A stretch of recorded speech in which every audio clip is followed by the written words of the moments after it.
साहेब operation tiger सुरू आहे. आणखी किती जण येणार आहेत? कारण सचिन नाईक आपल्या पक्षामध्ये आले, त्यांच्या विरोधात सभापतींना एक पत्र देणार आहे शिवसेना की त्यांना मान्यता देण्यात येईल.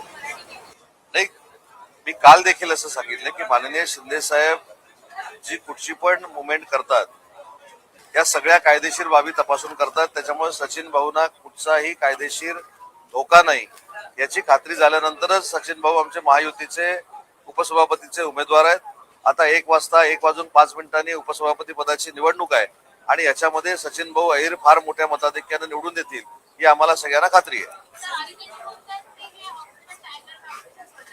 हा,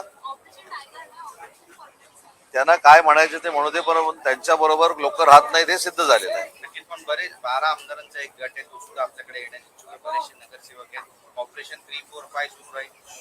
आज आधी उपसभापती पदाची निवडणूक होऊ दे, त्याच्यामध्ये आमचा विजय संपादन होईल. काल सचिन भाऊंनी आपल्याच पत्रकार परिषदेमध्ये अनेक गोष्टी तिकडे सांगितलेल्या आहेत. सचिन भाऊंसारखा एक कार्यक्षम नेता मुंबईतला, त्याचा संपर्क महाराष्ट्रामध्ये आहे. त्यांनी अनेक कामगार संघटनांमध्ये नेतृत्व केलेलं आहे. कामगारांच्या प्रश्नाशी त्यांना जाण आहे. गिरणी कामगारांचं ते नेतृत्व करतात. शेतकऱ्यांच्या प्रश्नावर देखील अनेक वेळा त्यांनी प्रश्न उपस्थित केलेले आहेत. असं नेतृत्व ज्यावेळी एकनाथ शिंदे साहेबांच्या नेतृत्वाखाली काम करण्याचा निर्णय घेतं त्यावेळी पक्ष संघटना देखील जोरदार पद्धतीनं मुंबई आणि परिसरामध्ये वाढणार आहे. त्याचबरोबर सुनील शिंदे हे देखील धनुष्यबाण चिन्हावर निवडून आले होते आणि त्यांचा जरी पक्ष प्रवेश झाला तर पक्षांतरबंदी लागू होणार नाही, कारण धनुष्यबाण चिन्ह हे पक्षाकडे आहे.